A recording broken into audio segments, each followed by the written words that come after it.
over here. Share screen. All right, so the recording. Oh, yeah, recording. Okay. The question that I was asked, is it just like exam 1 except in C? And the answer is it's just like exam 1 with 25 points, 25% in assembly and 75% in C. So there's actually just, so if you look at the starter codes, the ones that say both on it, and the one here that I'm about ready to do has an assembly question and a C part. Now, there may be the example exams may have more or less percentage, but your percentage is 25% assembly and what you call it, 75% C. The difficulty is on the first exam, we hadn't got to arrays yet, so I thought I'd ask you an array question in assembly. Okay. All right, so this is informal. I am recording it because some people can't come. The most of what you have to do can be deemed from the assembly language comments. Some of the exams have pictures, which will be in the exam, the Canvas exam page. We might have some pictures to help you visualize because I can't put pictures in here. Okay, so just like the exam 1, you're going to come over here and put your name. No, not that one. Yeah, that's the grader. Okay, that one. Stop. Okay. Come over here, put your name here.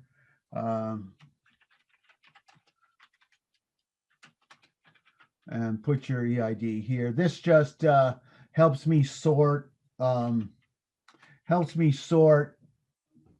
the things when we download it. Okay. The first thing you do is build, and okay, obviously it's the second thing I do. Build and debug. In the UART window is where the grading has happened. You might get a score of 10 or 20. Well, you might get a score of 0, but it should run. And so if you type something and it stops running, that's your fault. Okay. Now this particular example, I have not yet redacted the grader, so it'll automatically flip over there. Now, sometimes the problems are connected and sometimes they're disjoint. And so if the questions are disjoint, you have the option of doing them in any order.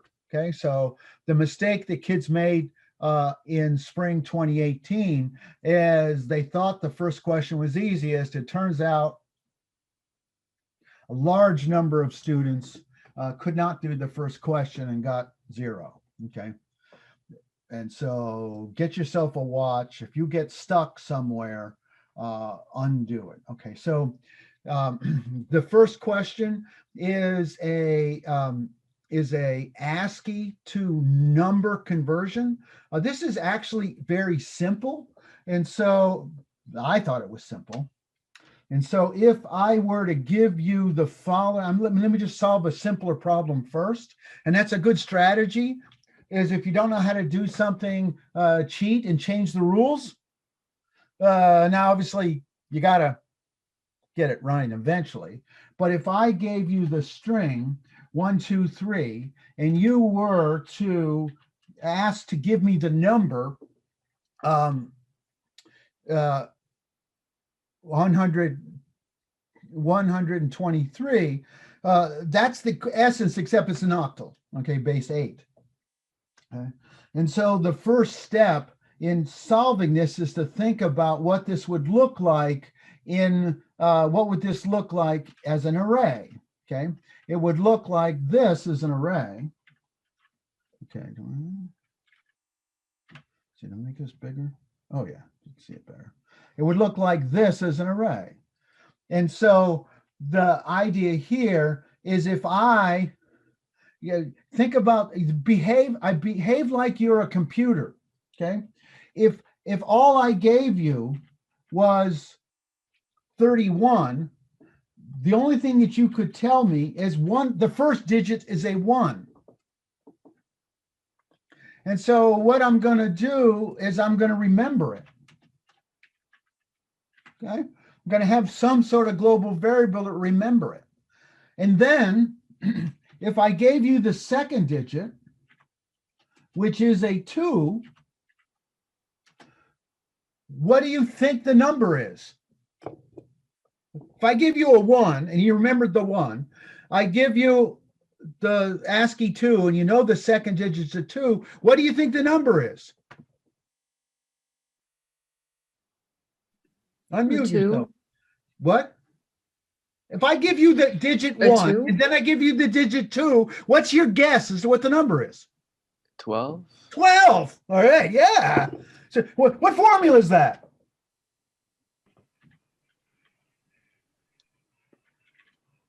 What formula is that?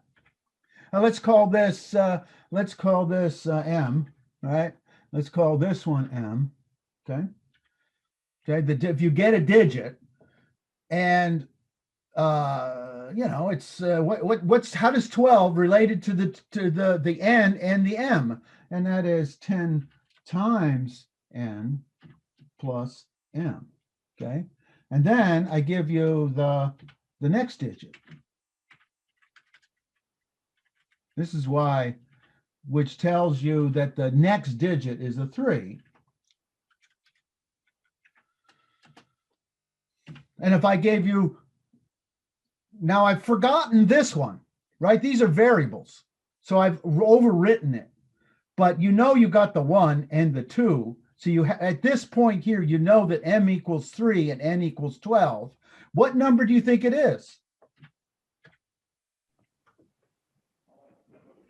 1, 2, 3. 1, 2, 3. But what's the formula?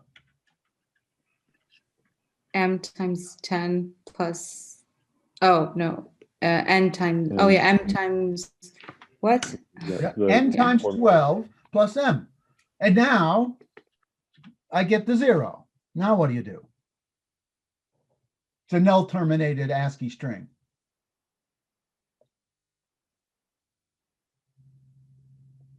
Right, I'm looking at these things one at a time. What is the next? What is it now? What do I do?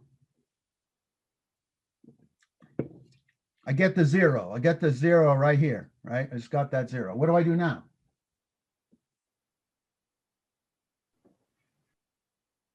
What's it mean? What does the 0 mean? Yeah, stop. Yeah, that's it, Yang. I'm not looking at the chat, but yeah, he's got that. You stop. Okay, so, and the answer is 1, 2, 3. Okay. So now I'm going to do this in Octal. Okay. Now I'm going to do this in Octal, and I don't know what this is going to be. We'll figure it out. Okay. Because sure, you could get out your Octal calculator and figure it out. But the difference here is these 10s. Where did the 10 come from? That's the place value of the system. So now I got to do the math here. 8 times 1 plus 2 is the number 10 in decimal. Okay. And so then I get to this spot here, and that's 8 times 10, 83. Okay, so that's my answer. 83 decimal is the equivalent of 1, 2, 3 in Octal. Okay, so now we're just going to do it. Okay, so I look, whether you do the special cases first or second, I don't know.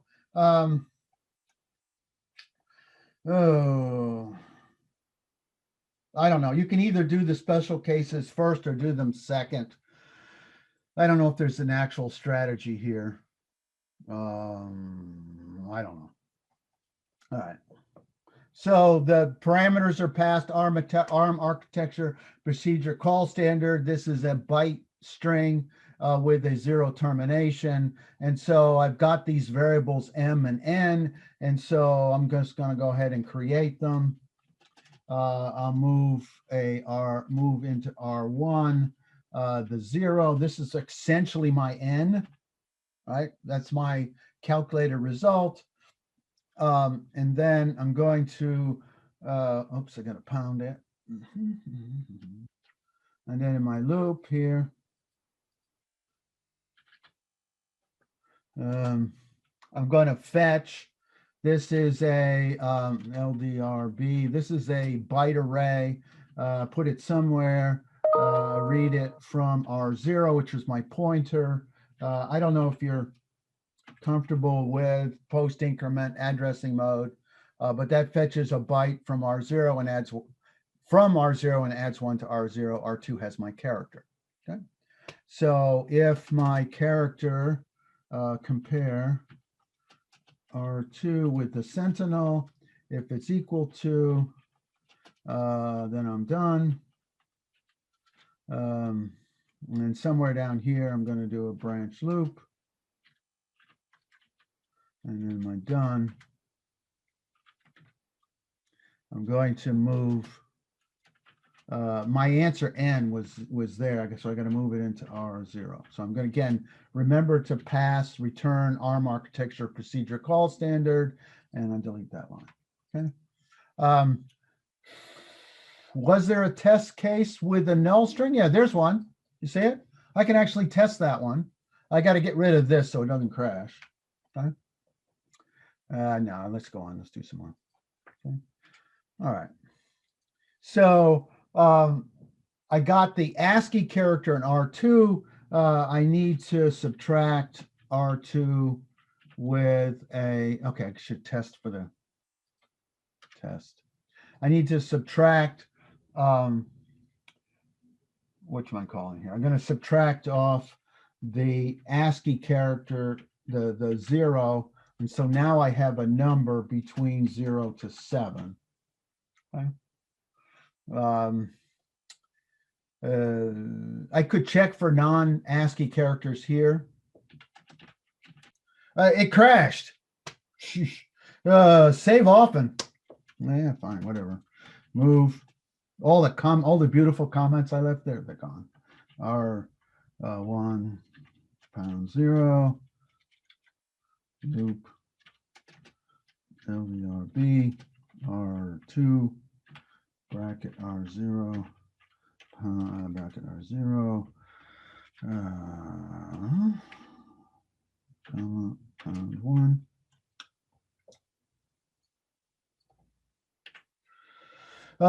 Building will do a save. Okay. So if I'd have built it, I wouldn't have lost it. So, all right. So I've got a guy here. I'm going to compare it to 0 because every loop needs an out. Branch equal to done. And now I'm going to, that's where my check is going to be. Now I'm going to do a subtract. Again, when it's in the register, it's 32 bits. 30. Okay, so I subtracted it. Okay, so now I'm going to do the math. The equation, which was gone, but I remember it because is n equals 8 times n plus m. And that's what this is. This is m. Now, comments aren't necessary to get a good grade, but they're obviously very helpful for figuring out what I'm doing here. Okay. So I'm going to do it. So how do I multiply times 8? Logical shift left. N is my number. How do I shift it? How do I multiply times 8? I shift it 3 times. Okay. All right. Logical shift left. No, not 8 times, 3 times. I made that mistake when I was practicing, by the way. Okay. Then I got to add it. And I'm adding it into R1, R2. So that's this equation right here, actually. Oops.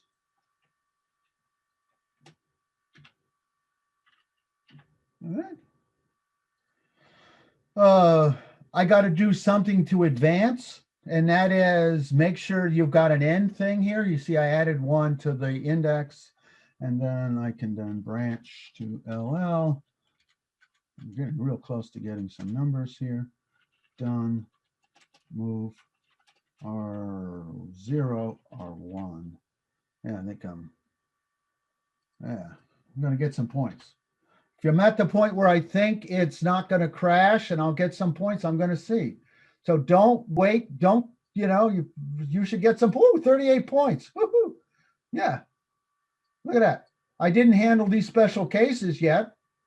Right? I didn't handle the number got too big. I didn't handle the 8. I didn't handle the comma. All right. So let's go ahead and do that. Okay. Let's handle the special cases. Any questions on the general case? Did it again. Hi, Professor. Can you explain the post increment again? Okay. How about if I don't? How about if I just don't use it? Okay.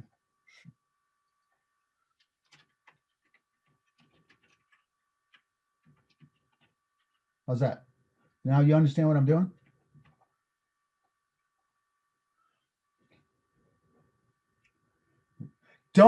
Today's not the day to learn something new. Okay. If you don't know how to post increment, don't post increment, just increment. You see, I added 1 because it's a byte. What I had before is the same instruction, the same operation. Did the fetch and then added 1. All right. And so, but right here, I can check. I do a compare, right? It should be, right? I'm expecting it to be between 0x30 to 0x31. I'm expecting, not 31, 37, right? I'm expecting it. So I can compare, I just fetch it into R2. I can compare it with a 0x30. And if it's lower than that,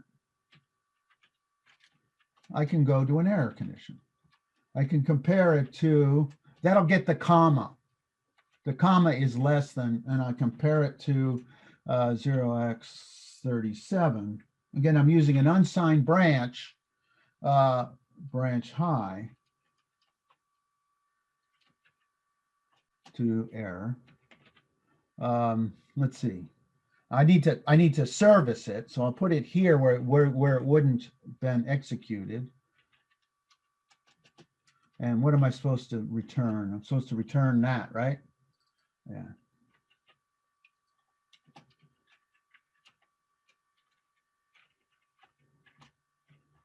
All right. Now, if it doesn't compile, it don't compile, then I'll fix it. Okay, so, but I'm pretty sure this does compile. Yeah. I got one more, and that is after I do this, I'm going to compare R1 with this number up here. All right. If the number is bigger than 65,000, I'm supposed to return a, where'd it go? Here's an example where this will crash, branch high to error. And this won't compile. Build. It won't compile. Okay, because this thing didn't compile. I have 2 ways to fix it. The simplest way is to load it into what registers haven't been used yet. R3.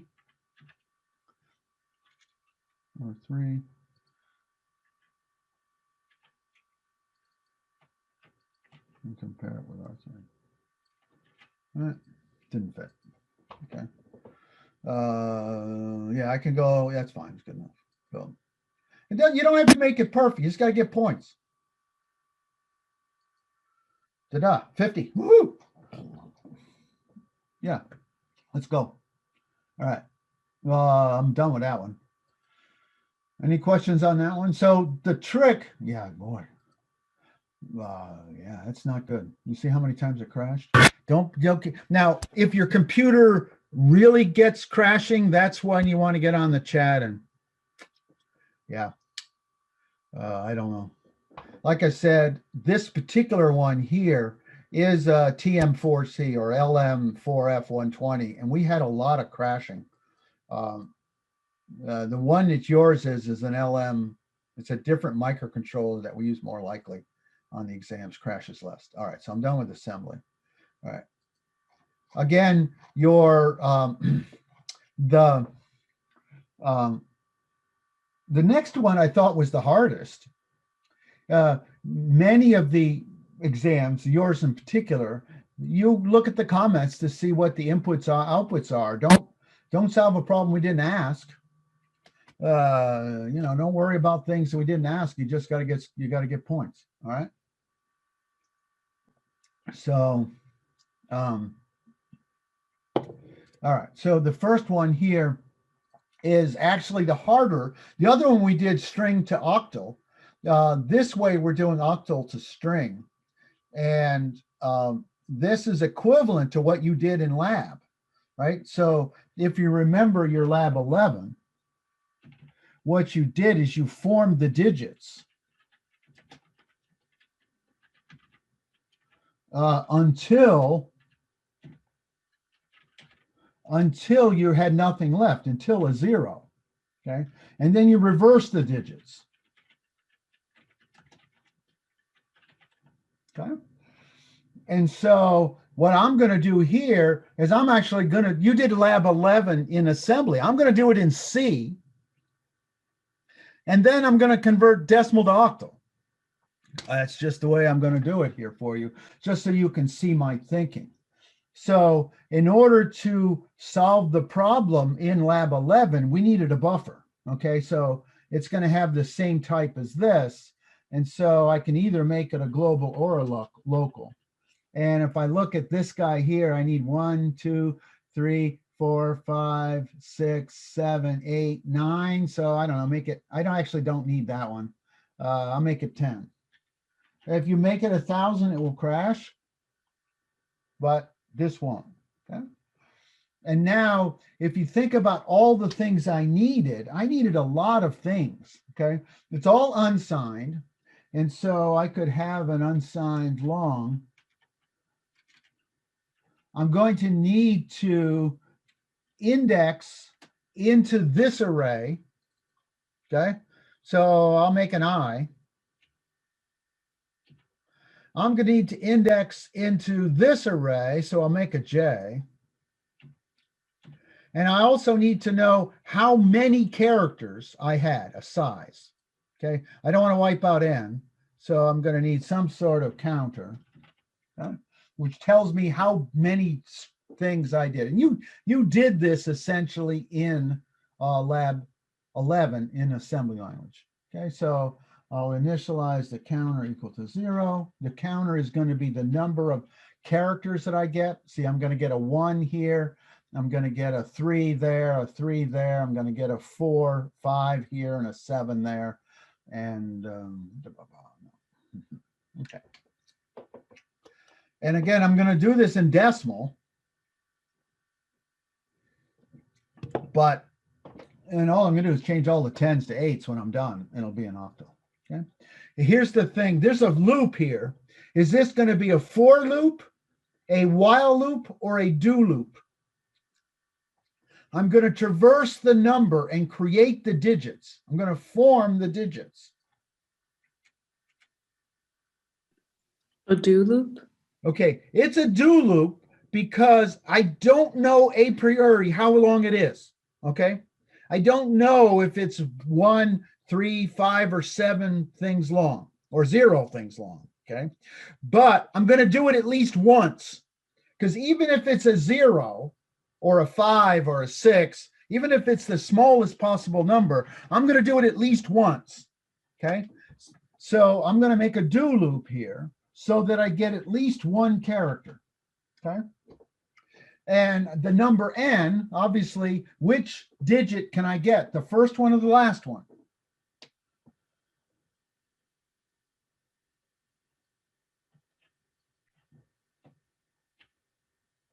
Which is the easiest digit to fetch? The first one or the last one? The last one, yeah. And so again, I'm going to do lab 11, and then I'm just going to make it, yeah, and what we did is we did n mod 10, okay. I'm going to change that to an 8 when I'm done, right? Just so you can see an algorithm that you saw before, because if I place it in there, now I'm going to make n less, right? So I made n less because it has to finish. N equals n divided by 10. And again, I'm going to change the 10 to an 8 to make it octal, okay? N equals n divided by 10. And then I got to increment count. All right.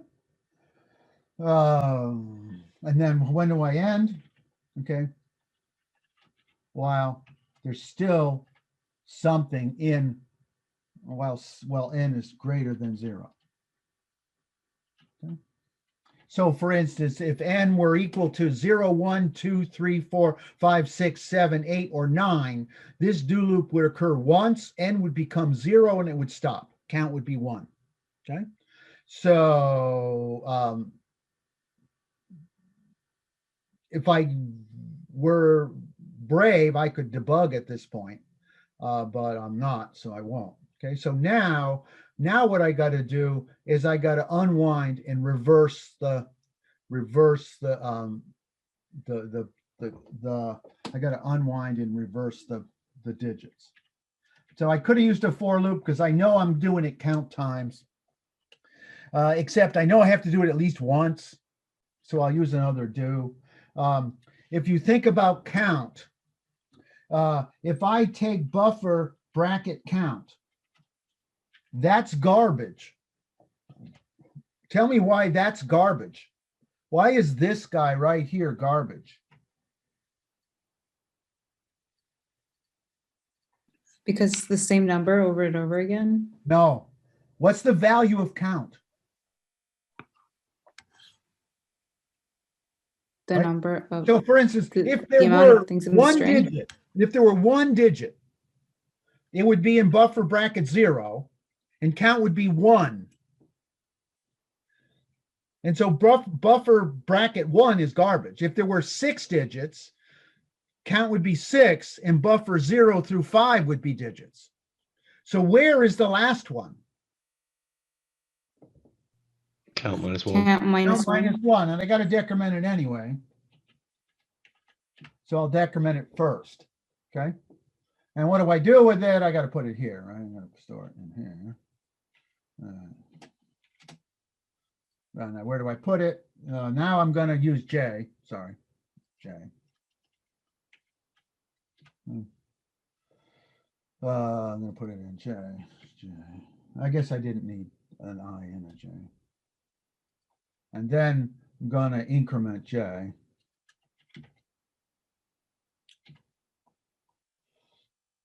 And again, I'm going to, as long as count is, if count were, if count is at least 1, and so count is at least 0, count will never go negative. Okay. 0. Okay. So I've just created this string here, and I got to return something above a 0. Okay. Turn 0. All right. Okay, now I've left a bug here, just so you see if you can't figure out. I've left a bug. Okay. I've left at least one bug. I may have left more bugs. Okay. Again, don't run the grader unless you're like some sort of superhero.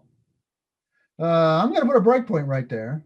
Hopefully you don't crash. Okay, warning. Okay, warning. You don't get to. Okay, so I did use an I and never used it. Okay. Did I really need it? Apparently not.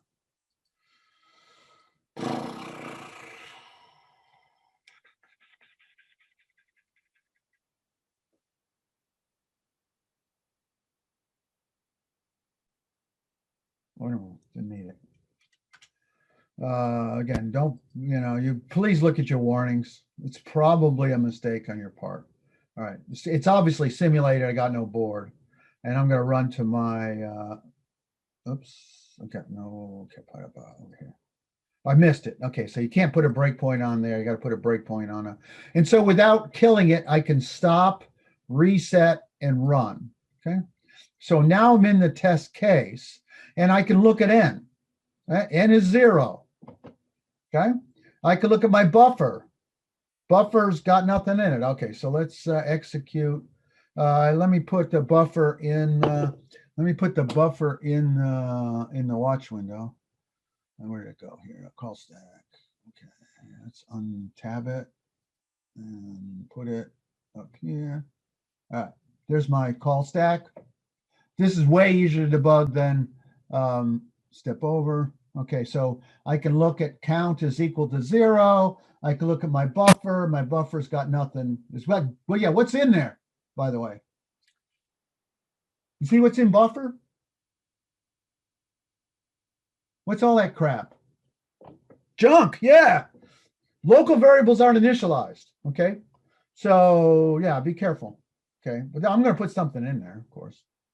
All right, so it's going to put the 0 right there. And yeah, sure, I made a mistake. I made a couple of mistakes. There we go. All right. Okay, so what I was expecting to find, okay, so now it's going to reverse it, and I can look in return string. Okay, so there's a 50 in that first spot, and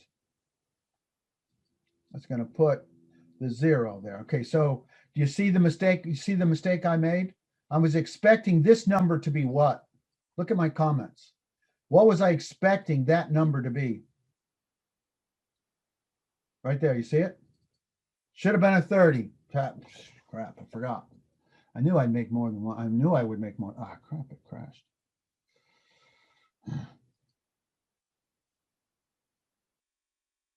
All right, save often. Yeah, save often. All right, sign titles to students. Okay, right here. I forgot to, one way or another, I better add, let's do it here. Okay, okay, because now I'm going to convert it to ASCII. Okay, you did that so put the breakpoint back again. Okay, where's my breakpoint? Put it here. Run to that spot. Step over. Okay, so now my buffer, where'd it go? Call stack. Untab. My string is now going to, when I get to that spot, yeah, when I get down to that spot right there, there's my 30. Okay, all right. So if I were to hit the go button, I've left another bug. Okay. Is it that count should be greater than or equal to 0? Nope. At while, okay. But because if you ran while count is equal to 0, then it would run with count equal -1, and that would be bad. Okay, look at here's a guy being nice to you. Okay, the 0 input should be quote 0, but it is 0 OUT answer here. And what it used to say is put your answer here. And you see what I forgot? What does every string need? Null terminator. It needs a null terminator. I forgot the null terminator. And so, yeah, I got to put the null terminator. Luckily for me, I know right where to put it. Right? J is right where the null terminator should be. Okay. All right, so go, run. Okay, now I'm not going to get the right answer because I did it in decimal, right? Where'd it go? Yeah, I didn't. Okay, I got my breakpoint. Yeah, get rid of the breakpoint. I'm going to get a bunch of errors here because I did it in decimal and I should have done it in octal. All right, so let's go back and change it to octal. So to make it octal, really, this is to show you that I'm not a mean person. I took something you did in lab 11 in decimal and asked you to do an octal. Okay. I haven't done the special cases yet.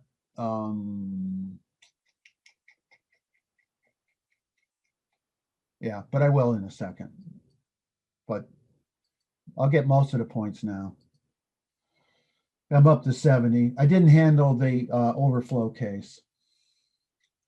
So overflow. Professor? Yeah.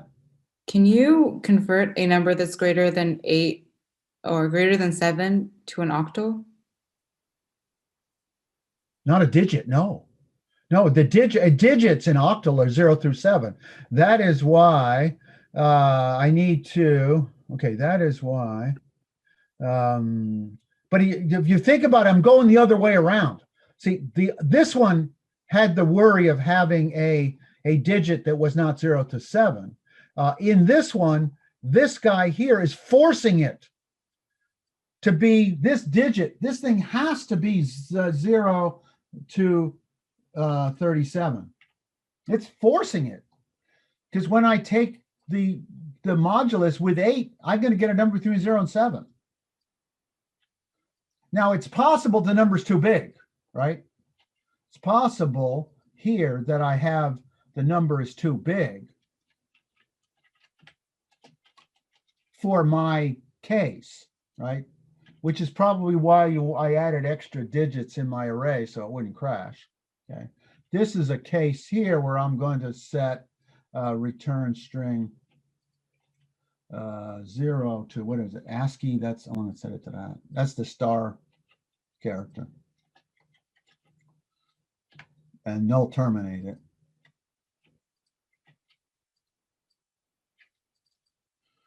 Oh, okay. And then I know in Java you can set one string equal to another, but this is stupid C. And I'm going to return a 1.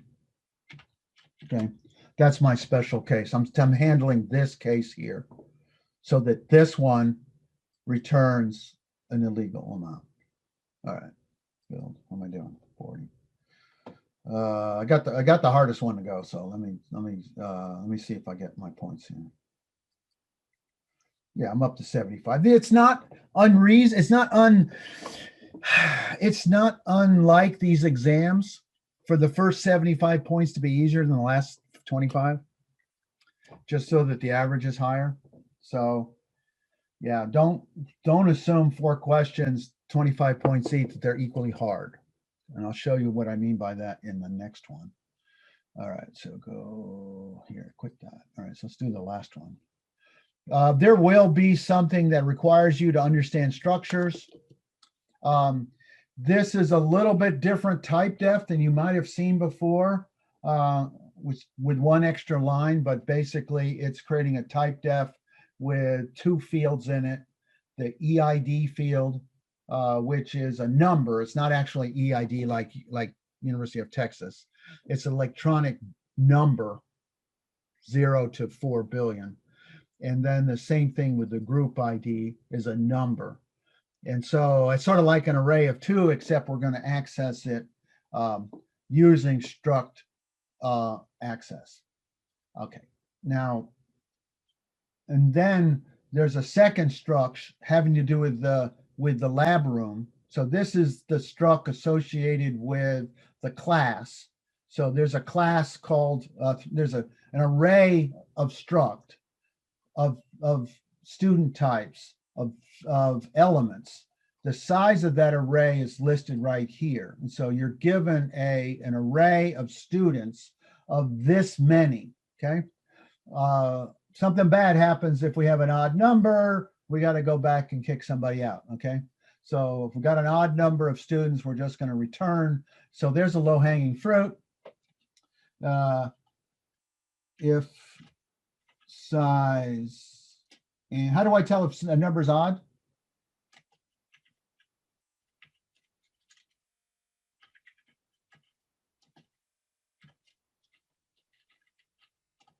Yeah, I can do modulus, or I can and.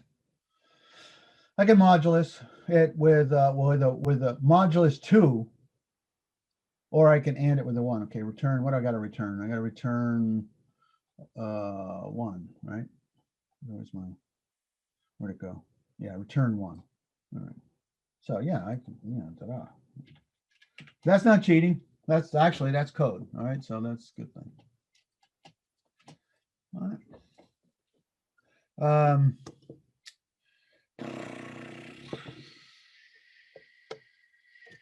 Again, the comments aren't necessary, but they're helpful. Okay, so the idea here is you guys are sitting in class in some order that's not you're not necessarily sitting next to your lab partner.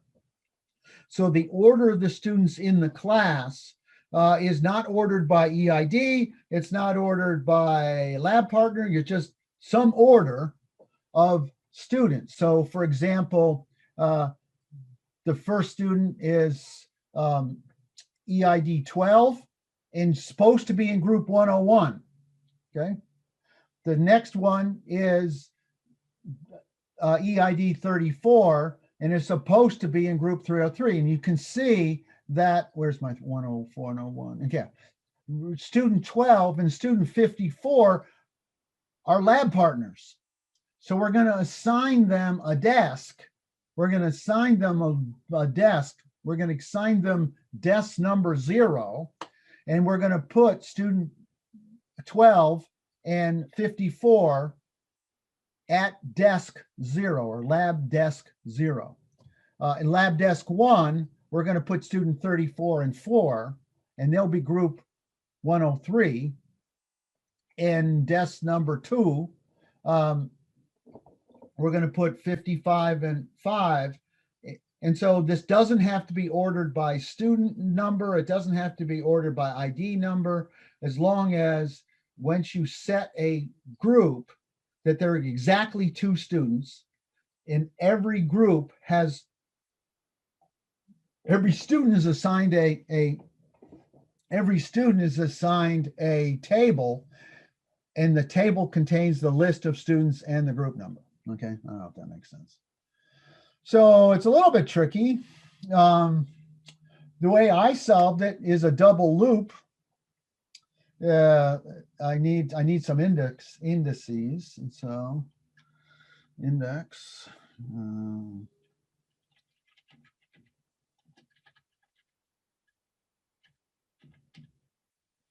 Okay, I'm going to need a double loop, and so I'll have some indices.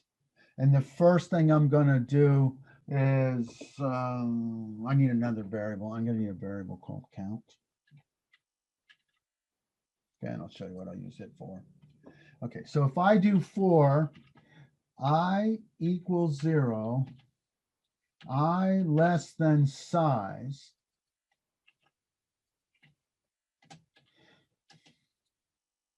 I plus plus.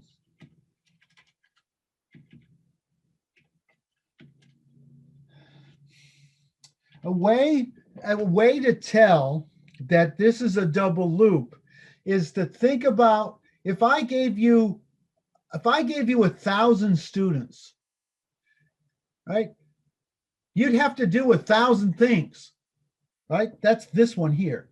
If size were 1,000, it won't be that big, but if it were that big, I would have to do at least 1,000. But now if I give you 1 student and I ask you to find their lab partner, how many places would you have to look?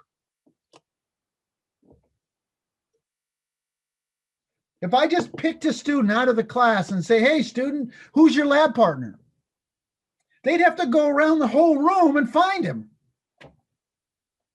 And so this is an n squared or size squared problem with a nested for loop, okay? Now, could you do it faster, more elegantly? Yeah, go ahead and take 312 and 422C and 360C, and they'll show you faster ways. You don't have to be fast, you have to be accurate, okay? So I'm going to double loop this, okay? And I'm going to look at all the students who are not me, okay? So how do I look at all the students who are not me?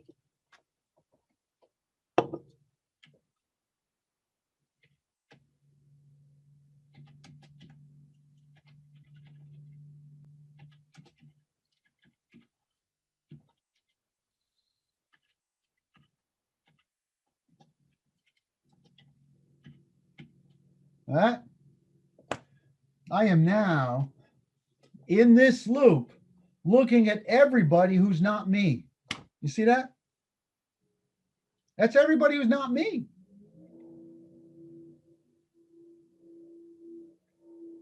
Or can you just, there's 100 ways to do problems like this. Can you just write in the for loop? I have no idea what you're saying.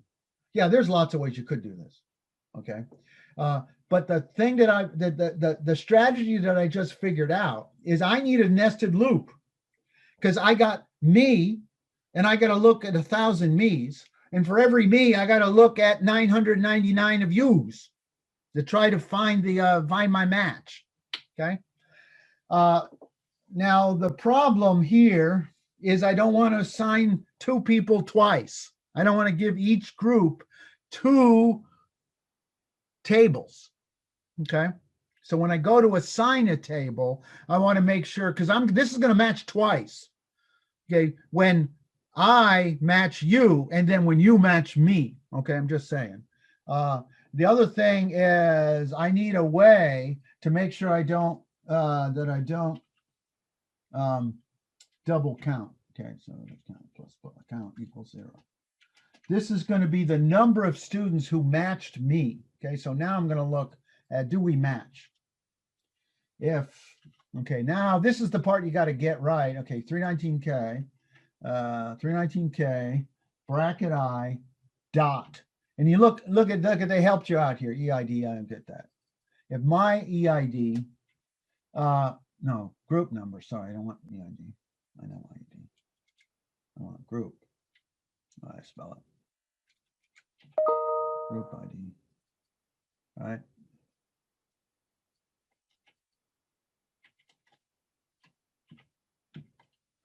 All right, now I got two students, and that's got to be a J, obviously. Okay. Now I got two students who I is not equal to J, and they're in the same group. All right, so let's go ahead and count. This should be exactly 1, by the way. Okay. And now I need a way not to add you twice. Okay. Let's see, I need another variable. I used I and J, I'm going to need another one. Okay.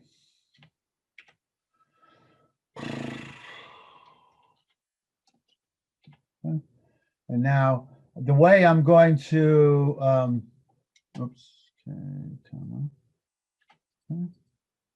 the way I'm going to handle this is I am going to add the person if they're, if I is bigger than J. I would say if I is less than J. As long as I pick one. So I got a match, and I'm only going to add. Okay, so where are my lab tables? Lab table. Yeah, see, crash. Lab, copy. What happened here? Plus. Lab, bracket K. Okay, this is the kth table. Okay. Dot EID1 is equal to student dot X EID. Okay. And then I'll set the other one. The second student at that same table came from J. And then one more. Their group, right? There's a group in the lab, right? There's a group ID for the lab. And it has to be one of these, okay? These two match, so I could have used I or J. And since I just added a table, I want to get next time I'll find another table. Okay, do I have enough semicolons? Yeah, nope, I don't. All right, let me teach you my favorite, and this is going to be a 0 here. Let me teach you my favorite command. If you want to make me very happy when I'm looking at your code, you can do, let me build it so it doesn't crash. Save all, build. Okay. If you do a select all, right click, advanced, untabify. If you remove all the tabs from the code, it'll be beautiful when I look at it on my computer. If you don't, I'm just going to get grumpy. That's all. I won't take off any points. I'll just get grumpy. All right. I'm real close now. I don't know. I might have left some bugs. Oh, yeah. I didn't check. I left a bug. I incremented. Let me just see what points I get.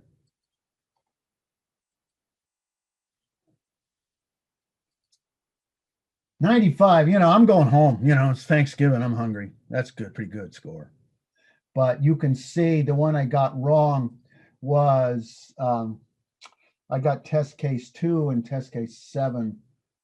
No, which one? Yeah, and test case 7 wrong. So here's an interesting debugging thing. How do I break point in test case 2? Okay. But I have no idea what I did wrong. I know what I did wrong because I left a bug on purpose. Okay. So let me put a breakpoint on here and get to test case 2. Okay. And so let's go. So I'm going to hit the stop button, the reset button, and run. Okay. To the breakpoint. Where'd it go? Oh, run. Okay. Stop. Reset. Oh, crash. Stupid machine. All right, fine. Yeah. All right, let's go back to here. I probably lost my breakpoint. Okay, build, run, breakpoint here, run. Okay, so which test case am I in? Duh, the first one. Okay, and I can tell that by, I can look at the size, right? If I go over here and I mouse over size is equal to 4, right? Size is equal to 4. That's the first test case. All right. All right. So let's run to the second test case. All right. What size? Size is equal to 6. All right. Which one was 6? 6 was test case number 2. Okay. Let's go to test case number 3 with my bug on it. Okay. Now I can kind of guess because test case 3, okay, if you look at test case 3 is invalid because we see that we got 3 students, or 4 students. Whoa, holy mackerel. I got 4 students in the same group, cheating. No fair, and only get 1 lab partner. You don't get 3 lab partners. So I should have returned to 1. And that's why I put the count in there to check it. So if I were to single step through here, right, I would see that count.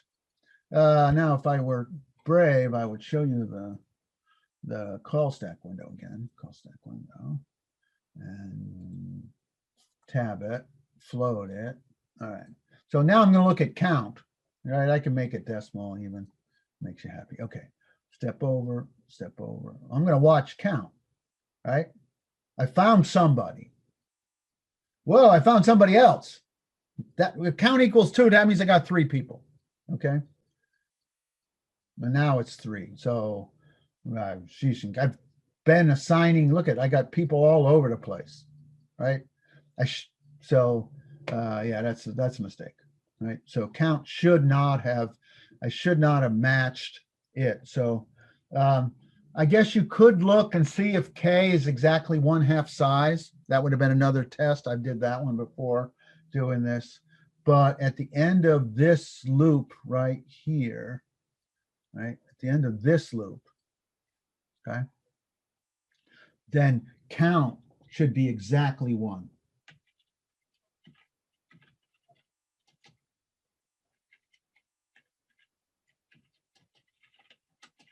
Okay, I'm going to crash. All right, I think I did that right. All right, I got all the points. All right, 8 o'clock. Did it. Yeah, this is significantly harder than your exam. Questions. I'm done. And then you do the upload just like you did in exam 1. You'll upload this guy here, select all, upload it, copy that, paste it in the window, and then you'll have 2 files to upload just to make sure if everything goes poorly. Put your name up here. Yeah, so I don't take off 5 points. In case it all gets lost, put your name up here. You already got your name there, so maybe I will take that one out. Okay, questions? I know this is kind of cheating, but are you going to be giving us any sampling in the test? What does sampling mean to you? Like for us to collect data off the real board? No. Okay, so let me open the PowerPoint. Okay, office hours. Okay, where's my AV lectures, exam 2? All right, can you see my, okay, come over here. Can you see my, yeah, you can see it. All right, blah, blah, blah, blah. Okay, so no, it's not cheating to ask. It's a great question. I'm glad you asked. But right down here, there was a what is not on the exam. Okay, so there is no IO. So the data, there, it could be an IO type of a question, but I'll give you the data, right?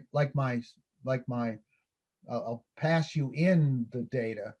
I'll give you the string. You won't collect the string from the IO device.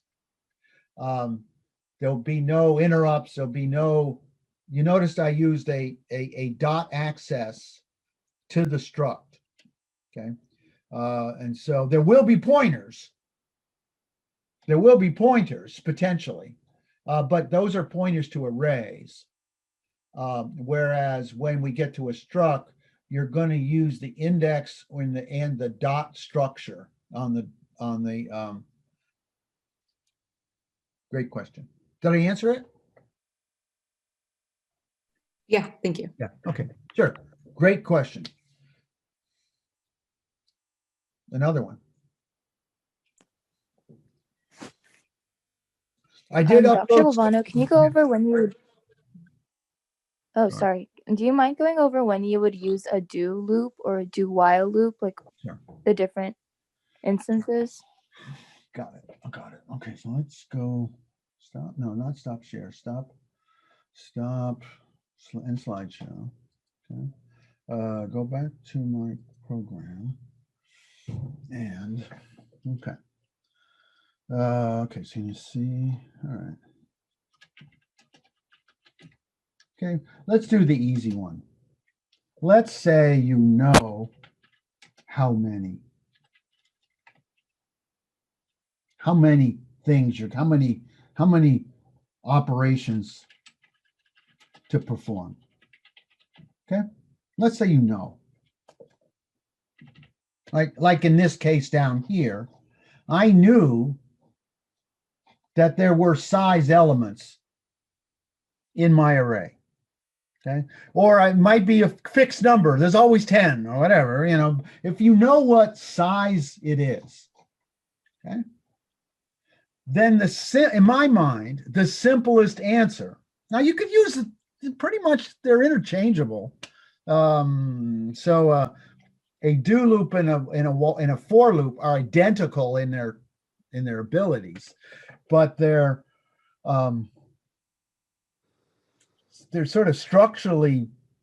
This is structure. The for loop is structurally efficient, simple, the easy way to do it if you know the number of elements.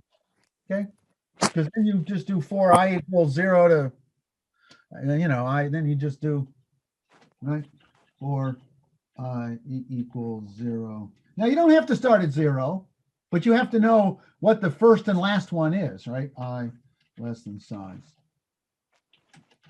plus plus. Whether you're going up or down, if you know the, okay, all right. Second one, which is actually easy to identify, and that is it possible? And these two, 2 and 3, are used when you don't know, right? Because these are mutually exclusive.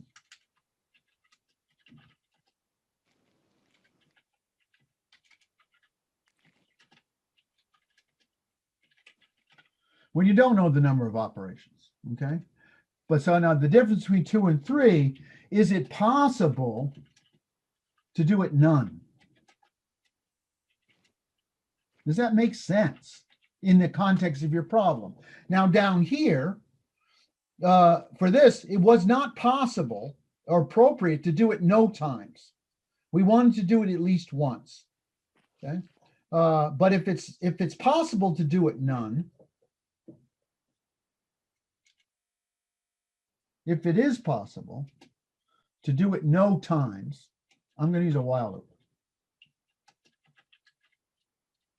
And then this is my end case. This is actually an end case. This is the continue to run case.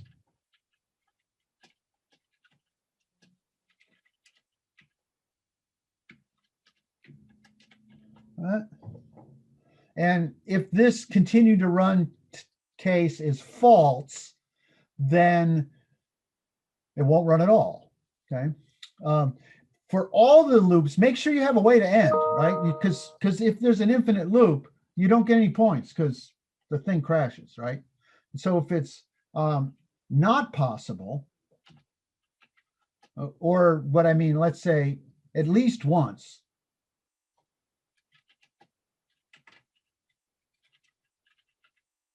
okay, then I'll use a do loop. Does that answer your question? Yeah, that makes sense. And then I guess like for the for loop, could we substitute that with like an if loop? No, because an if loop is not a loop. An if Right. loop is a binary thing. I'm going to do it or I'm not going to do it. Got it. Okay. Yeah, an if loop has no back jump. So an if loop will execute the body once or zero. And then for continues until it no longer satisfies like the condition in the Yeah. parentheses. Okay. Well, this for loop will satisfy until this is false.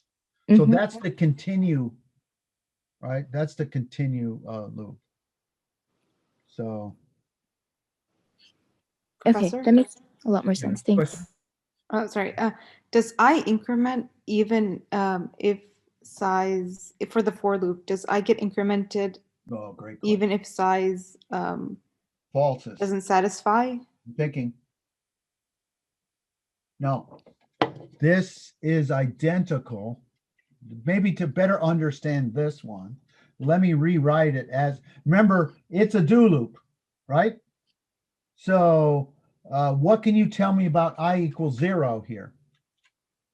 How many times does this get executed? Once. Once, okay, regardless of anything going on. And it's a while loop.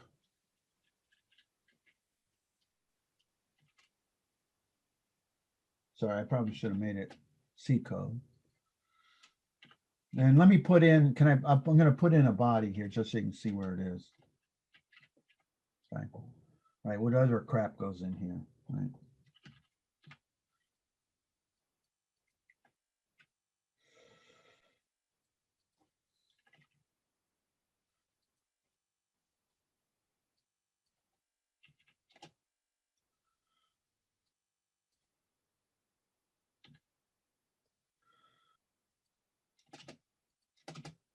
So let's just take the case where I is equal to 2, right? Let's do this one. If I is equal to 2, how many times is body called? Twice. Twice, with a 0 and a 1, okay? And what is, okay, well, the question, let me get down. This is the exact same code, by the way. This code and that code is the exact same thing. It's just faster to type. That's all, okay? So in the context here, if I is equal to 0 and size is 2, this gets executed. It calls body bracket 0. I becomes a 1, okay? And then 1 is still less than 2. It calls this with I equal 1, right? So this is going to be 0 and 1. It increments it, so I is now 2. 2 is not less than 2. So what is I?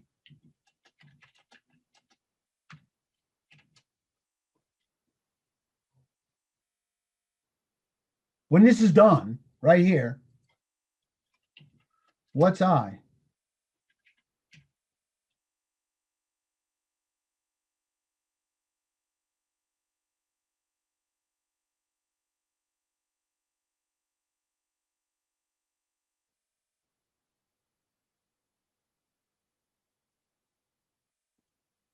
Come on, tell me. All right, let's go start here. I is 0. It calls body bracket 0, okay? So it called body bracket 0. Got down here. I became 1. Okay, it went back up here. The first test was 0 less than 2. Okay, the second test is 1 less than 2. Okay, and so it'll come down here and call this guy and then increment I to 2. And then it's going to go up here, and 2 is going to do is a 2 less than 2. And that's going to be false. And so it'll quit. So I is going to be 2. And that same thing up here. When this is done, I is 2. I is equal to size. Unless it quits some other way. Did I answer your question? Yeah, thank you, sir. Yeah. All right. I can't overestimate kids who do very poorly on this exam. Generally don't do the practice exams, and or got a really good lab partner. Now it's okay to have a good lab partner. I don't mean to dish the lab partner, but yeah. So you saw, it would be very unlikely for you to pass this exam without any debugging. You're going to type it all in. You're going to, the trick is, okay, and here's a rhetorical question. You type some code in here and it doesn't run. It stops running. What code caused it to crash? It's a rhetorical question.